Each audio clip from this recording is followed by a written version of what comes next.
In this video, I'm going to give you 5 exercises that you can use to define your brand's core beliefs. My name is Kaye Putnam. I'm the psychology-driven brand strategist. I help entrepreneurs change the world with what they know.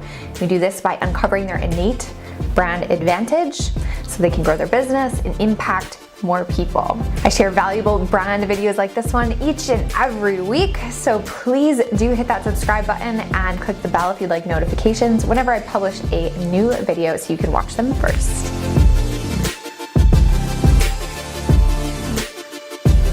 Your brand's core values are an incredibly important part of your core brand strategy.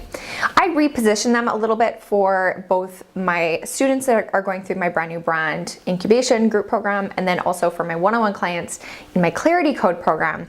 Instead of just thinking about them as values, which seem kind of maybe like stagnant or not as easy to apply, right? Like it's just something that's internal. I like to think about your values as your point of view statements. So it's actually dictating the way that you operate in the world and what you talk about in the world, because your beliefs are what create your identity, and your brand's beliefs, which are a synonym for me with your brand's values, are what guides your brand's actions.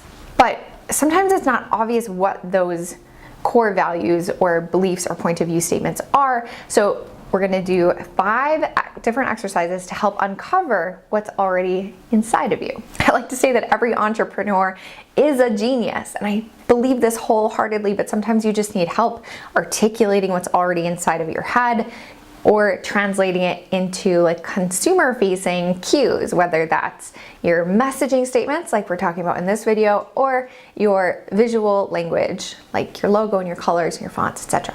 That's why people like me exist, to help you translate what's already there.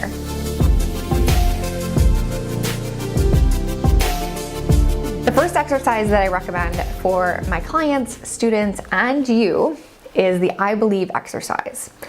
And it is pretty much that simple. So you're going to want to pull out a piece of paper, number it down the side all the way as far as you can go. So 1 through 20, 1 through 25.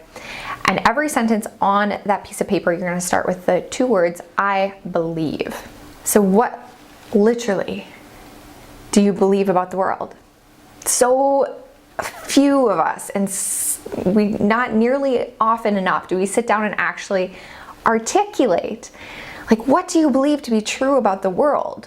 And if you don't know these things, like if you haven't taken the time to reflect and articulate on them, then it's going to be really hard to bring them forth in your business. So the first step is just to articulate them. If you've seen other podcasts, like interviews of mine or other pieces of content, you've probably heard of this exercise. But if you haven't done it yet, you really need to. It's super, super powerful.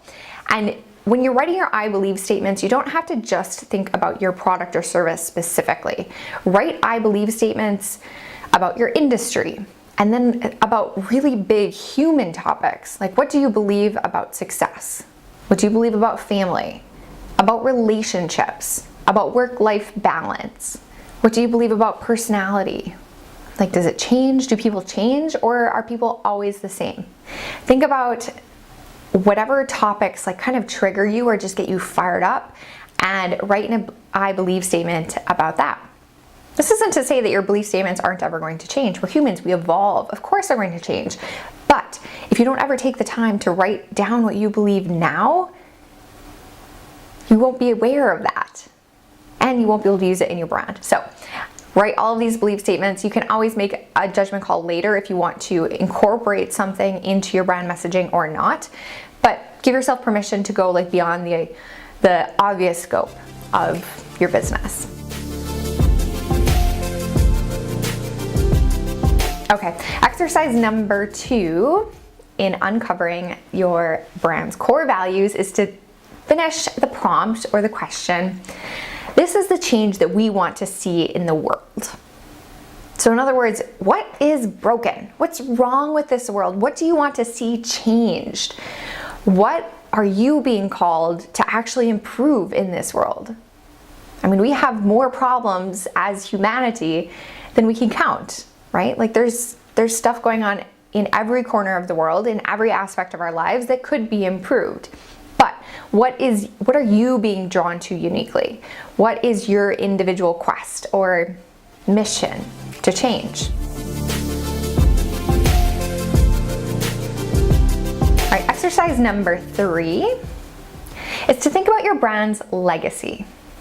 The one exercise or the way of framing this that really made a difference for me is to think about, what impact does my brand have to my clients' grandchildren? What is the legacy? What's that ripple effect of not only the people that I'm helping right now, but how does that impact their children or their friends or their, other people in their family? And once you start to think about that ripple effect, you get down to the stuff that really matters.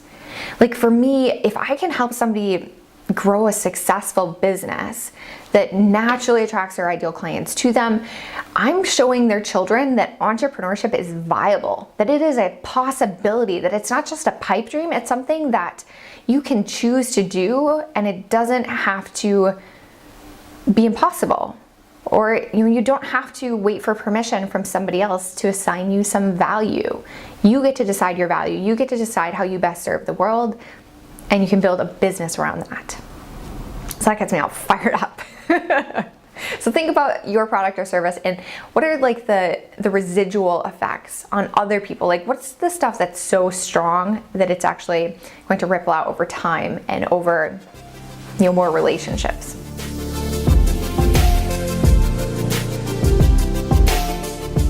Core value exercise number 4 is to start curating your bothers list. Now, this is the flip side of beliefs. So especially if you had problem filling out that first exercise of all the I believe statements, start to pay attention to the stuff that pisses you off.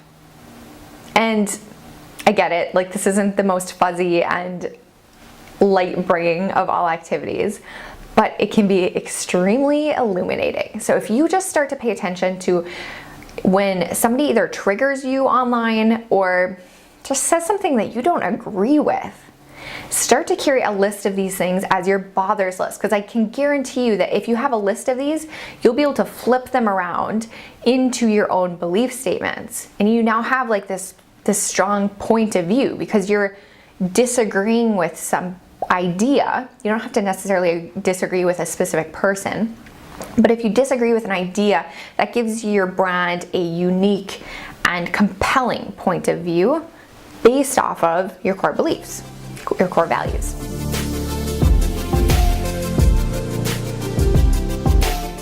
All right, and final exercise number 5 about discovering and uncovering your core brand values is to list out your non-negotiables. And you can think about this in different frames, right? So what are your non-negotiables for a well-lived day? For me, it's spending time with my kids, with my husband. It's having the freedom to honor my energy and go work out in the middle of the morning. It's about creating content, creating valuable stuff for people, maybe just beautiful stuff. And then you can also start to widen that time frame. So what are your non-negotiables for an awesome week or month or year? And those are going to start to point out to you what your core values are. And again, your brand, depending on how much intersection there is between you as a person and then your company, because sometimes companies are larger entities, right? There's more team members, especially if there's other people in leadership. You're going to have a different discussion about what from each of your personal values that you're going to integrate into this company. But as a personal brand, this discussion is easier, right? It's authentic to just use your own. It's not like you're going to make up values that you don't really believe. That wouldn't make sense. You're just going to uncover your own personal beliefs and use those for your brand. So there's a little bit of juggling there to do if you have a larger team, but these exercises are going to be very, very useful no matter what size your company is, to start uncovering some of these strong core values for your brand that you can use to inform your content, your decisions about how to treat your customers, what products to develop, everything. Have fun. Let me know what your favorite one was. Let me know which one you enjoyed the most in the comments. And be sure to hit that subscribe button if you haven't already. I'll see you guys soon.